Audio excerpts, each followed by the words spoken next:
Of all the fables recited to us as children, there is no more enduring character than that of the fairy tale princess.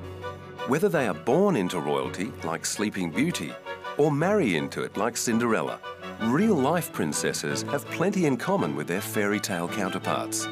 Dressed by couturiers, dining on fine cuisine, and luxuriating in palaces and exclusive resorts. But the complications of modern-day existence conspire to make the lives of real princesses far more rich and diverse than any fairy tale.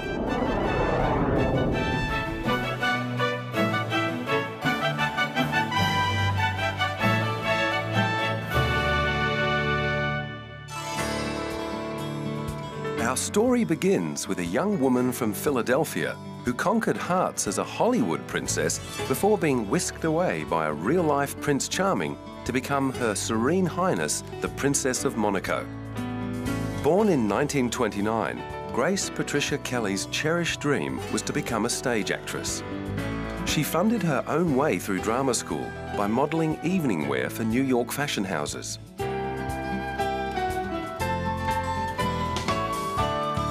After gaining her first professional acting experience in live television, she landed her first starring role in 1952's High Noon. She went on to win a Golden Globe for Mogambo the following year. Then she won a leading actress Oscar for the black and white film Country Girl.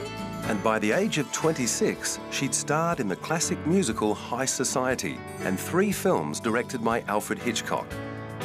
Having made only 11 films and with her whole career ahead of her, Grace stunned the world by announcing she was ready to give it all up to marry the crown prince of a tiny European principality called Monaco.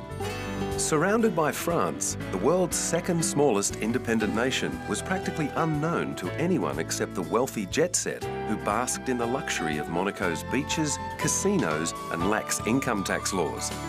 But in 1955, Crown Prince Rainier's engagement to Grace Kelly immediately put Monaco on the map.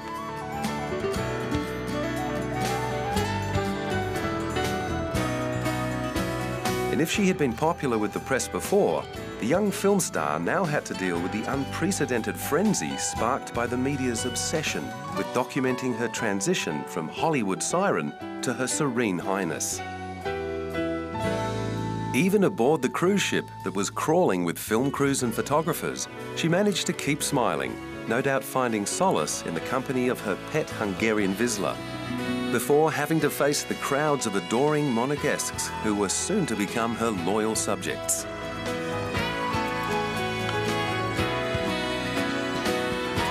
Prince Rainier was there to greet her as she landed and guide her through all the pomp and ceremony that her new role as Her Serene Highness would demand. Billed as the wedding of the century, the ceremony took place on April 19, 1956. The day before, the royal couple had exchanged vows in a private civil ceremony. But on the big day, it was clear that the years of dramatic training and professional acting had prepared her to play a starring role as the Princess Bride.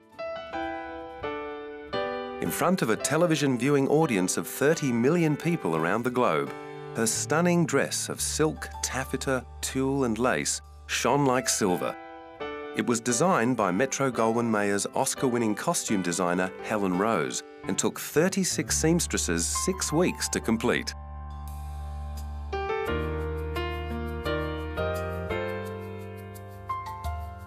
The lavish ceremony at St. Nicholas Cathedral was attended by the likes of Ava Gardner, David Niven, Gloria Swanson, Cary Grant and the Aga Khan. The story goes that Britain's Queen Elizabeth turned down an invitation to the wedding on the grounds that there would be too many film stars there. Exquisitely poised and quietly composed, the celebrated beauty carried her part off to perfection, leaving Hollywood to mourn the premature retirement of one of its brightest stars. Her Serene Highness approached her new role with the same dedication she'd ploughed into her Oscar-winning film career.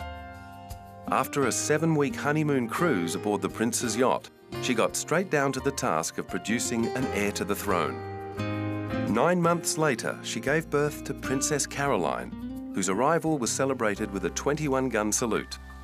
A year later, 101 guns welcomed Prince Albert into the world, and 7 years after that, Grace gave birth to their third child, Princess Stephanie. While Grace may have missed her Hollywood friends and stellar career, she contented herself with her civic duties as the Crown Prince's consort, and pictures of their growing family became staple fodder for news bulletins and glossy magazines around the world. In 1982, just 1 year after the royal couple's 25th wedding anniversary, Princess Grace was driving her daughter Stephanie home from their country retreat when her car plunged over the mountainside on a windy strip of road. They were both taken to the Princess Grace Hospital, and while Stephanie was destined to recover from her injuries, her mother died the following day at the age of 52. The dramatic end to her life added a fitting twist to the fairy tale. Devastated by her death, Prince Rainier never married again and was buried alongside her in the Grimaldi family vault following his death in 2005.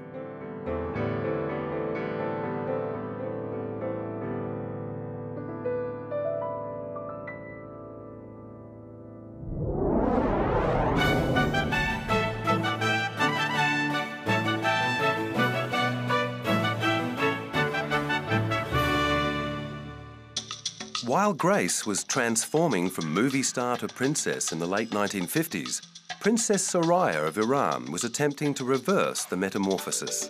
Back in 1948, the daughter of the Iranian ambassador to West Germany had been introduced to the recently divorced Shah of Iran while she was still studying at a Swiss finishing school.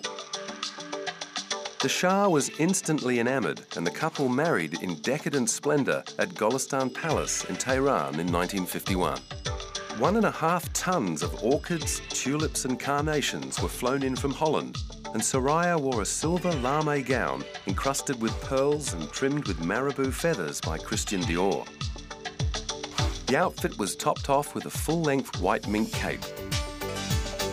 The heavy snow that formed a background to the lavish celebrations was deemed a good omen. Unfortunately, however, the opulence and extravagance of Iranian royal life could not cover over the cracks that quickly began to appear in the marriage, which after several years remained childless. After seeking treatment in France and Switzerland for Soraya's apparent infertility, the Shah suggested that, as allowed by their Muslim religion, he should take a second wife who could produce an heir.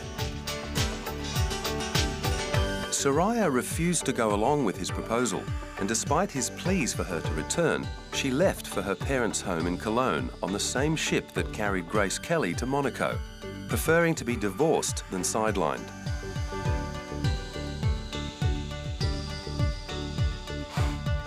In April 1958, a weeping Shah announced to Iran that their marriage was over. Keeping the title Her Imperial Highness the Princess Soraya of Iran, for a while it looked like she might marry Prince Raimondo Orsini of Rome on the rebound. However, the Catholic Church did not look favourably on Raimondo's proposed union to a Muslim. Soraya then moved to France and set her heart on breaking into the movies. She finally made her film debut in 3 Faces of a Woman, which premiered to an audience of 3,000 in Rome in 1965. As the green-eyed Soraya, dressed in a long emerald green evening dress, arrived, crowds swarmed around her. By this time, she was well used to the clamouring paparazzi and their flashing bulbs. 3 Faces of a Woman was not a success, but Soraya did find love with the movie's director, Franco Indovina. Tragically, Franco died 6 years later in a plane crash, and Soraya spent the rest of her life being dogged by deep depression.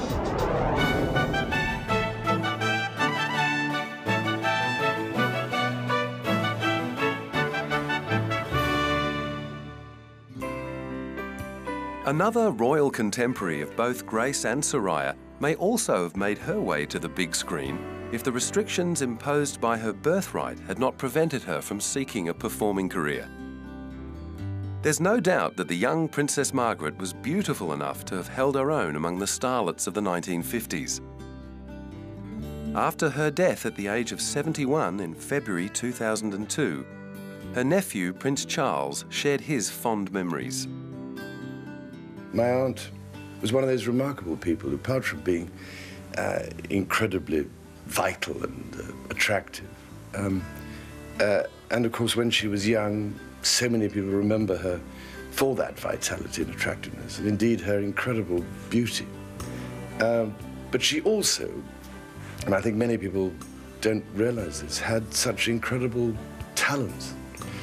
I remember so well, she used to play the piano incredibly well, and she had an extraordinary ear. She could pick up and play by ear almost any tune, and she sang like an angel. I always remember that as a child. And of course, she had this wonderfully sharp mind and used to literally win crossword puzzle competitions. And I think one of the fondest memories I shall have of her was always of sitting at the piano, playing away with a large, very elegant cigarette holder in her mouth. And as I say, we shall all miss her dreadfully. But Charles's affection for Princess Margaret was not always shared by other members of the royal family or the general public. Thanks to her aptitude for courting controversy, she was often depicted as a rebel princess. She was born in Scotland in 1930. Her parents were then Duke and Duchess of York. In 1936, the abdication of Edward VIII unexpectedly put her father on the throne, and Margaret and her older sister Elizabeth were suddenly saddled with the responsibility of being daughters of the king. As she grew up, Princess Margaret began to win a place in the public's affection. She was very different in personality to her sister, who came across as conscientious and well-behaved, while the more wayward Margaret was more likely to get into trouble. When World War II ended in 1945, Margaret and her sister joined their parents and Prime Minister Winston Churchill on the balcony of Buckingham Palace on VE Day to wave to the cheering crowds.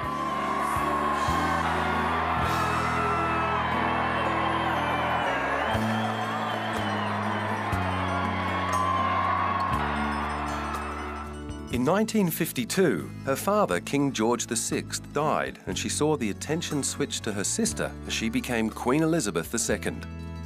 A year later, however, the spotlight snapped back to the 23-year-old princess when she fell in love with Peter Townsend, a former Battle of Britain pilot. But he was divorced, and Margaret was given an ultimatum. Marriage to Peter would mean giving up her title and a place in the royal family. Royal duty won out over romance, and 5 years later, Margaret announced her engagement to photographer Anthony Armstrong Jones, who later became Lord Snowdon. This time, there could be no objections, and in 1960, they were married at Westminster Abbey.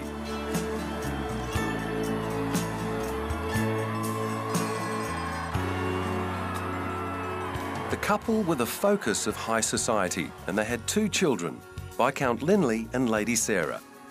But before long, speculation about Margaret's extramarital affairs became the subject of many a rumour.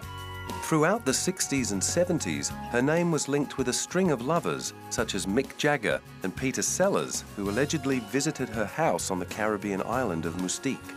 And in 1978, her well-publicised romance with gardener Roddy Llewellyn finally led to her divorce from Lord Snowdon, and the associated scandal led to public demand for Princess Margaret to stand down. Her failing health in later life was often blamed on her earlier excesses. Known to enjoy a drink, she'd also been a chain smoker and had part of her left lung removed prior to suffering her first stroke in 1998. But while many wrote the princess off as a waste of taxpayers' money, the artists and intellectuals she loved so much saw her differently. Writer Gore Vidal was once quoted as saying, "She was far too intelligent for her station in life." Finally bound to a wheelchair, Margaret spent her last years in the bosom of her family, often appearing in public alongside her sister.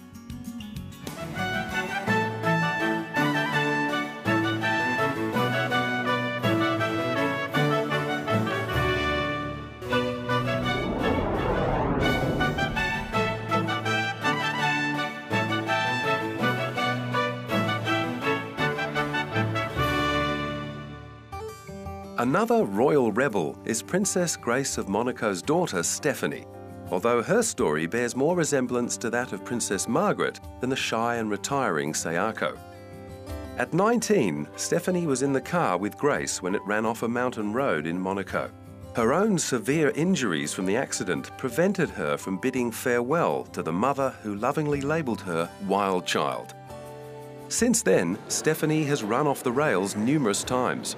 Her relationships have included affairs with a Spanish singer, the son of a French film star, a con man, and actor Rob Lowe. And in 1995, she married her former bodyguard, Daniel de Cruet, with whom she'd already had 2 children. A year later, they were divorced, and Stephanie embarked on more affairs with actor Jean-Claude Van Damme, footballer Fabien Barthez, and a ski instructor to whom she became pregnant with her 3rd child. She went on to strike up liaisons with a Swiss circus owner and her father's butler, as well as having a fling with her sister Caroline's ex-husband. Now in her 40s, she is said to be dating French actor and musician Merwin Rim, who is 12 years her junior. Aside from her penchant for tough, active men, since her father Prince Rainier's death in 2005, she has become just as passionately involved in the fight against AIDS. And in 2006, she was honoured to be appointed Special Representative for the Joint United Nations Programme on HIV/AIDS. Everybody is concerned. Every country in the world is concerned. It's a global problem. AIDS has no borders, no social, political, religious or racial barriers. I think it affects really everybody.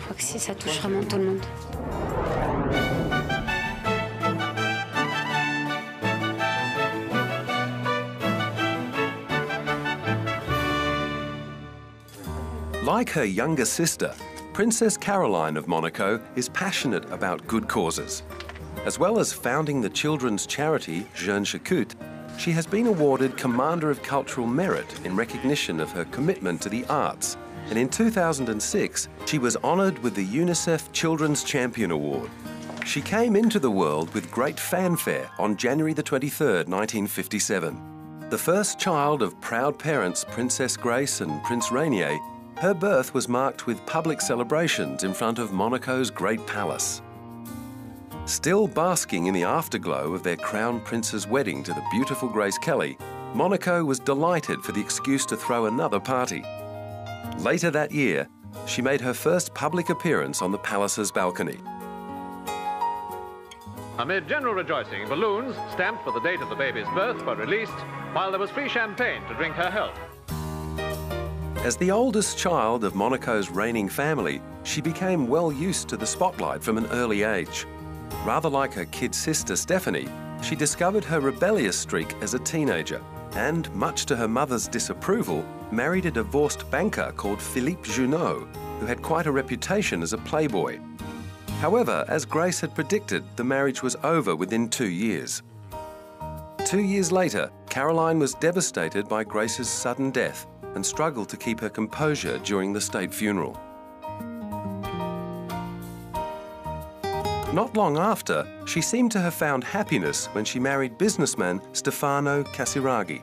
They had 3 children together before Stefano was tragically killed in a speedboat accident at the age of 30. Princess Caroline finally married again in 1999, and this time into royalty.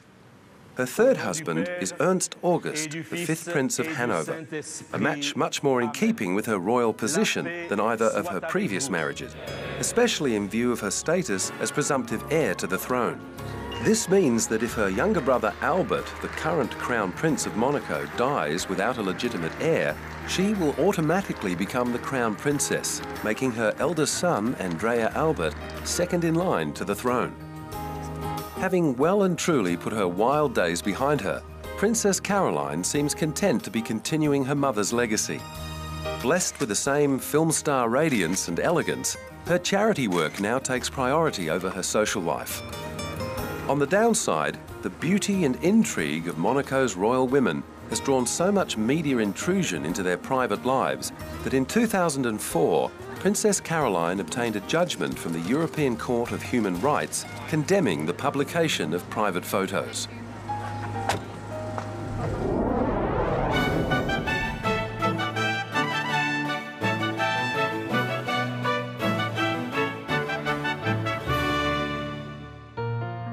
Perhaps Princess Caroline's move to protect her privacy was inspired by the experience of the late Diana, Princess of Wales, who sparked a passion so powerful within the media that they literally hounded her to death. After the media circus that accompanied her separation and divorce from Prince Charles in 1996, she aired her grief about the intensity of the press's obsession. When I started my public life 12 years ago, I understood the media might be interested in what I did. I realized then their attention would inevitably focus on both our private and public lives. But I was not aware of how overwhelming that attention would become. No doubt she couldn't quite comprehend how such a shy and unremarkable young woman had managed to ignite a global obsession with her every move. Certainly, she did not possess the film star looks and poise of a Monaco princess, nor could she dazzle with the accomplishment and wit at the disposal of Princess Margaret. In fact, she often joked about her lack of aptitude at Riddlesworth Hall School, although by all accounts she was very happy there. I made many friends who I often see, and in spite of what Miss Rudge and my other teachers may have thought at the time, I did actually learn something. So you would never have known by my O-level results. Indeed, it may well have been Princess Diana's very lack of extraordinary recommendations that made her so accessible to the people in the street, who quickly crowned her their Queen of Hearts. The love affair with the People's Princess began back in 1980, when she was plain old Lady Diana Spencer, a 19-year-old nanny sharing a flat with friends in London, who just happened to be dating the future King of England. Is there any possibility? Her relationship with the overzealous press got off to a tentative start with a shy smile and a nervous wave. How well are you coping with all the press attention? Well, as you can see, you can tell. Are you bearing up with it quite well, though? Because it must be quite a strain with all of us after you. Well, it is, naturally. And you're coping with it all right, though? You seem to be doing very well. Well, I'm still around. And she had no intention of going away. In February 1981, Buckingham Palace announced Diana's engagement to Charles, and the happy couple embraced photo opportunities to show off the walnut-sized £30,000 ring consisting of 14 diamonds and a sapphire. Charles recalled his first impressions on meeting the 16-year-old Diana. I remember thinking what a very jolly and amusing and attractive 16-year-old she was, and having great fun and bouncy and full of life and everything. And I don't know what you thought of me. Pretty amazing. But during the lead-up to their wedding in July, it became clear that the down-to-earth and disarming Diana had already eclipsed her royal fiancé in the public consciousness.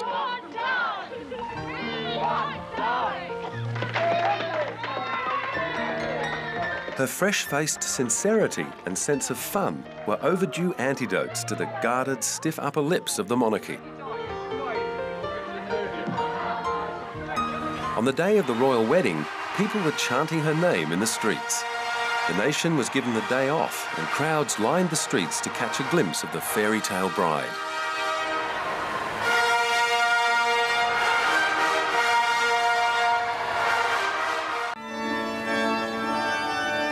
Resplendent in her Emmanuel gown, complete with 25-foot train, the brand new princess emerged from St. Paul's Cathedral to the cheers of thousands of fans, totally smitten with her naive charm and cheeky smile.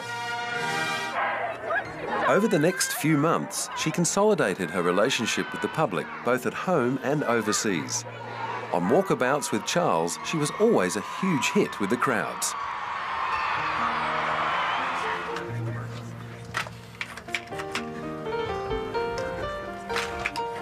And in less than a year, she'd done her duty to the royal family by presenting it with a healthy heir to the throne. In her obvious affinity with children, the public found yet another reason to adore her. Then there was her courageous compassion. In 1987, when AIDS patients were being demonised by the press, Diana was holding their hands. HIV does not make people dangerous to know, so you can shake their hands and give them a hug. Heaven knows they need it. Along with all the media proof of her tireless dedication to good causes and charity work, came stories that she also visited the sick in secret, begging nurses and patients not to let on to the press.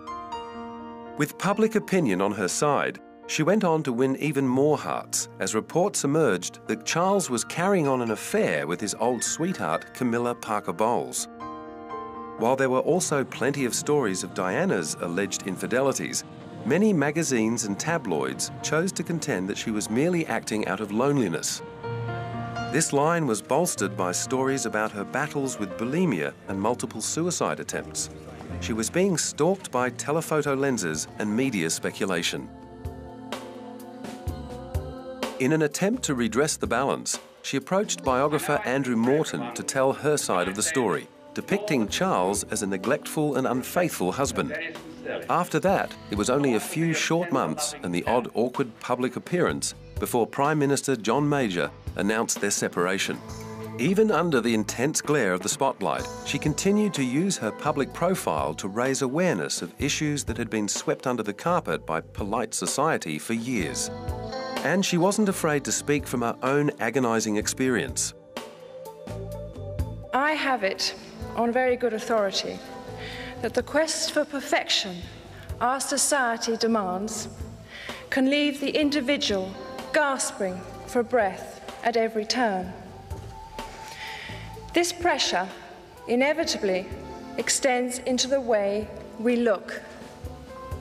Eating disorders, whether it be anorexia or bulimia, show how an individual can turn the nourishment of the body into a painful attack on themselves. Despite her pleas for privacy, the media's obsession with her continued, as did her own obsession with body image. Her increasingly frequent trips to the gym were always accompanied by a gaggle of photographers desperate to add fuel to one of the many rumours making the rounds about her private life. After her separation, the press had her linked with every man she came into contact with, from rugby captain Will Carling and singer Bryan Adams, who won Carlos I of Spain and John F. Kennedy Jr. And while she may have cut down on her public engagements, she certainly didn't abandon those causes that had always been close to her heart. In January 1997, these pictures of her visiting a landmine site in Angola were flashed around the world, bringing much-needed publicity to the issue of unexploded landmines in war-torn territories. 7 months later, she went on another visit to meet landmine survivors in Bosnia. For one last time, she managed to turn the relentless media pressure into a positive. Just days after the Bosnian trip, she lay dying in a dark tunnel in Paris, surrounded by the rapid-fire click of automatic cameras that had punctuated almost every waking moment of her adult life. Torn from her adoring public in the prime of life, she was guaranteed to continue her reign as the undisputed Queen of Hearts.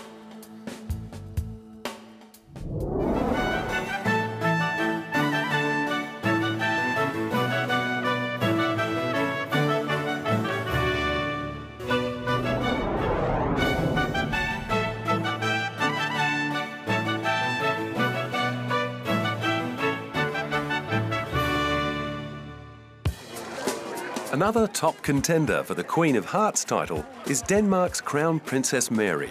The photogenic wife of the heir to the Danish throne and mother to Prince Christian and Princess Isabella has helped promote the profile of Denmark's royals, which in turn has boosted tourism in the country's capital of Copenhagen. While she may not quite fit the mould of a Cinderella, Mary's rise from simple Australian country girl to beautiful crown princess does indeed read like a fairy tale. And since marrying her handsome prince and moving into the Fredensborg Palace, she has become the idol of every young girl who dreams of becoming a princess. She began life as plain old Mary Donaldson in the former penal colony of Hobart on the island of Tasmania in 1973.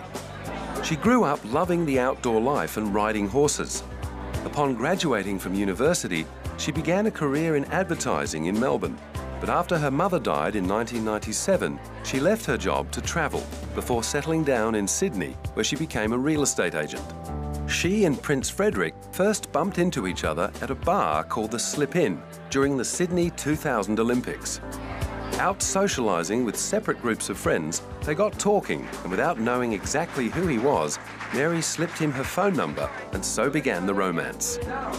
Their long-distance courtship continued secretly until Mary moved to Denmark in 2002 and began taking lessons in Danish language, history and etiquette. Finally, the Danish court announced that Frederick's mother, Queen Margrethe, intended to give her consent to the marriage, and in October 2003, they became officially engaged. Australia was overjoyed at the prospect of having its very own princess, and the people of Denmark warmed to her charm and beauty immediately. In fact, a poll found that 75% of Danes believed that she would make a good queen, and the couple looked truly in love. Mary's last evening as a commoner was marked with a grand gala that drew royal guests from around the world and helped prepare her for the onslaught of official engagements that awaited her as a princess. Braving a chilly Scandinavian wind, the star of the show was the radiant bride-to-be, elegantly dressed in a low-cut red gown. If she was nervous about the day to come, it didn't show as she smiled and waved to the crowds. That grace and composure carried her through the much-hyped wedding with the eyes of the world upon her. In fact, while she stayed calm and collected, it was Frederick who seemed overwhelmed by the emotion of the day as he wiped away a tear.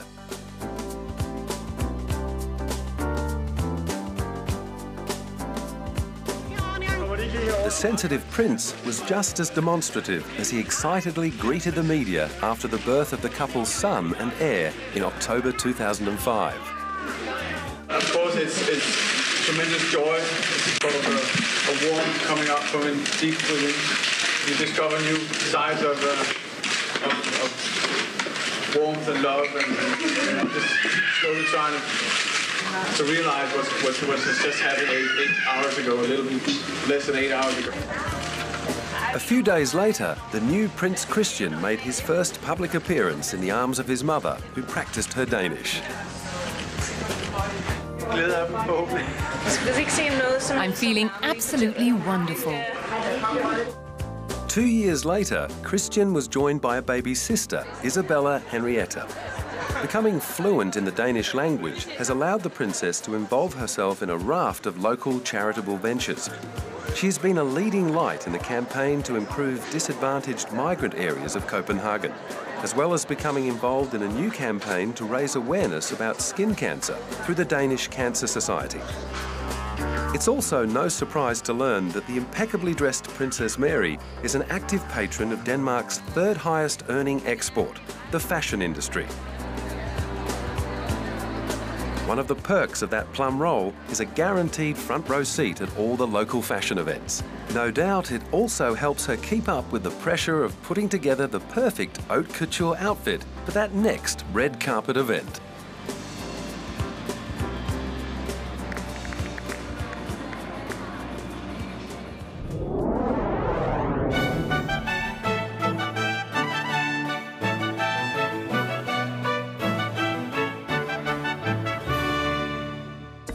Over in Spain, Princess Letizia has also become a major style icon. Like Princess Mary of Denmark, the former newsreader had no aristocratic connections before marrying into the royal Asturias family. She was born Letizia Ortiz in Oviedo, Spain in 1972, the daughter of a journalist and a registered nurse. After completing a bachelor's degree, she followed her father into the newspaper business and worked her way into television to become the anchorwoman of the most viewed newscast in Spain. Having become a celebrity in her own right, there was no need to win over the public as Prince Felipe's intended bride. Still, the announcement of their engagement came as quite a shock to the Spanish people, who'd been completely blindsided by the royal romance. I understand that it must be a big surprise for everyone.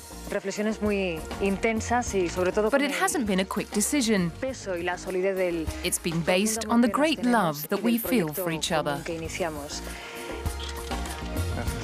However, there was still the matter of Letizia's previous marriage to her high school literature teacher to contend with. Thankfully, the Roman Catholic Church found a loophole to allow the marriage.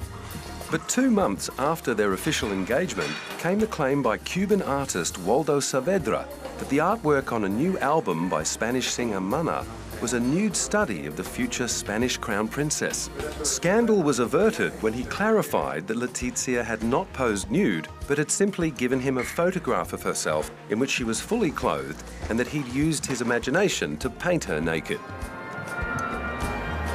And on the 22nd of May 2004, the cathedral in Madrid became a mecca for royal guests and dignitaries the world over as a nervous Prince Felipe awaited the arrival of his stunning bride.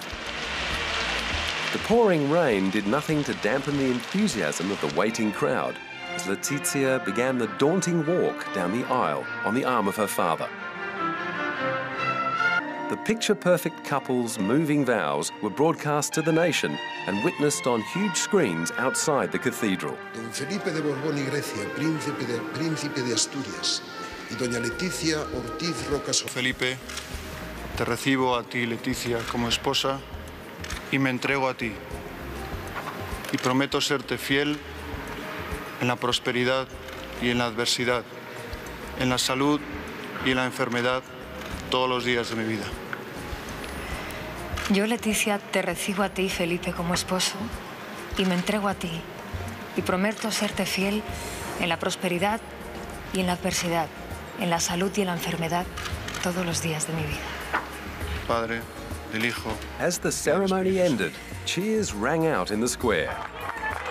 Since then, Princess Letizia has been featured heavily in the glossy magazines of Europe and is frequently praised by fashion critics for her impeccable taste in clothes.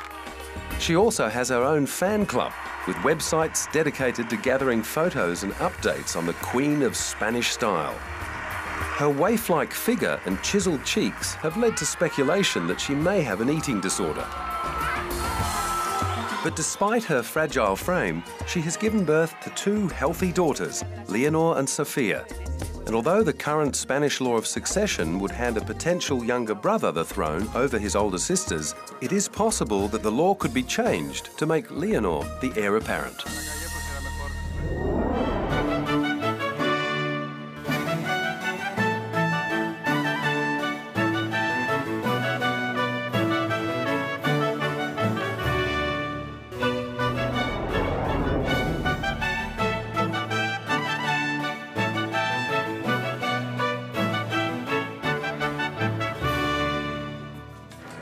Meanwhile, in Japan, another young princess has recently been at the centre of succession debate. Princess Aiko was born on December 1st, 2001. She is the first child of their Imperial Highnesses, Crown Prince Naruhito, heir apparent to the Japanese throne, and Crown Princess Masako. Before little Aiko was born, there was much concern among the Japanese people about the health and state of mind of Princess Masako, who had become something of a recluse since marrying the prince in 1993. So when the announcement came in 2000 that the princess was pregnant, the people were overjoyed. However, the birth of a baby girl instantly rekindled the debate about the controversial succession law, which as recently as 1946 was changed to restrict the throne to men. Ironically, not long after the former Prime Minister pledged to submit a bill to Parliament to let women ascend the throne, Aiko's Aunt Kiko gave birth to a baby boy, Hisahito. With a male heir apparent on the scene, plans to change the succession law were temporarily shelved.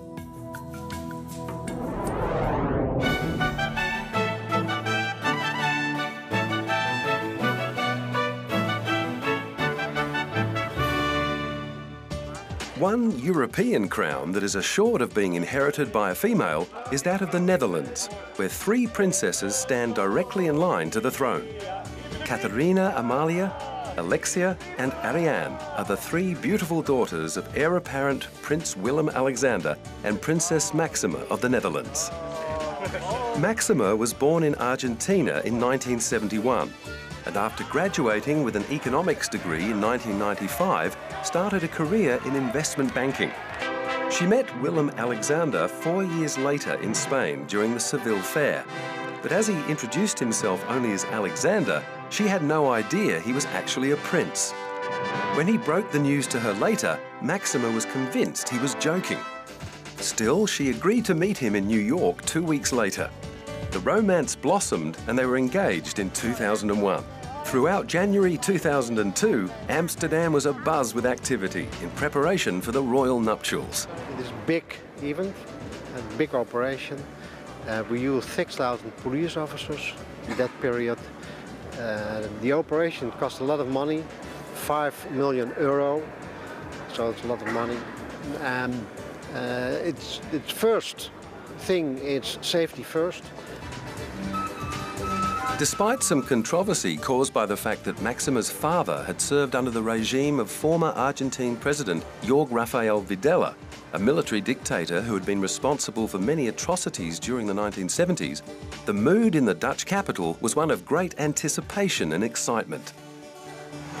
Since the wedding, Princess Maxima has endeared herself to her new country by becoming fluent in Dutch and giving birth to 3 heirs to the throne.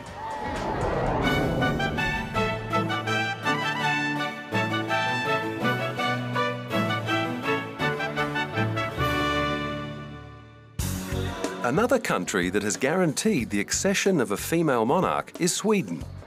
Thanks to the change made in 1979 to the country's Act of Succession, Sweden became the first country in the world to adopt equal primogeniture, ensuring that the throne is inherited by the ruler's eldest child, regardless of gender. Now in her early 30s, Princess Victoria's unorthodox preparations have included undergoing basic military training at a base outside Stockholm. Sporting combat fatigues, camouflage face paint and full battle gear, the future queen was asked by reporters whether she found the training tough.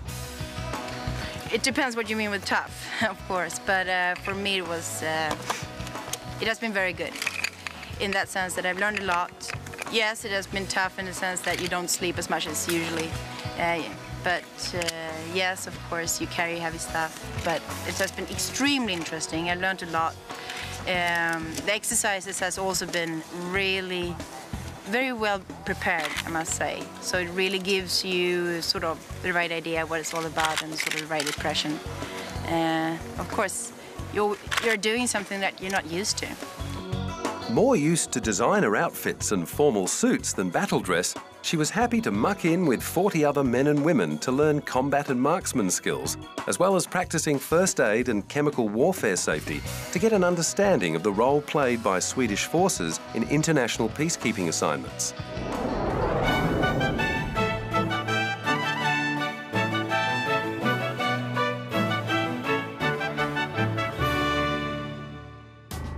As Princess Victoria continues her preparations to assume the role of Queen of Sweden, Britain's Princess Beatrice can relax in the knowledge that she is unlikely ever to be called upon to assume such responsibility.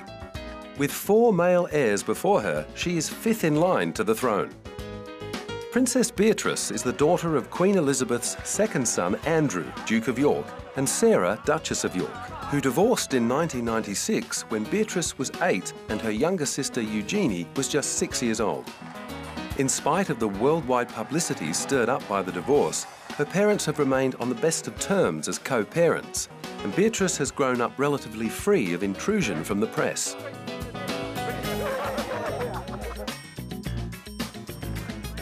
However, on the eve of her 18th birthday, she declared that she was ready to start following in her mother's footsteps and using her privilege to help those less fortunate. And while she may have been a little nervous ahead of meeting patients as she accompanied her mum on a visit to a London hospital, she understood that the prospect of shaking hands with a princess was probably just as daunting for the patients. Maybe before they meet me, they might be a bit scared, but once they find out that I'm really just a normal... Just normal? Okay, no, I'm so not normal. But once they find out that I'm just me, then it should make it easier. And Beatrice was quick to credit her mum with being a great role model. I see myself as a mini mummy. I kind of have this sort of image that anything you could do, I want to do better.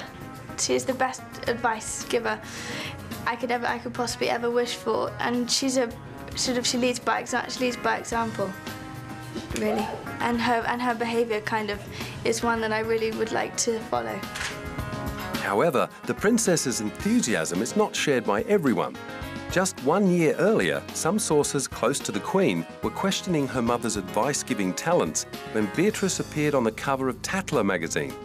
The sultry photos raised a few eyebrows in royal circles and signalled Beatrice's intentions to take on public life as a confident 17-year-old.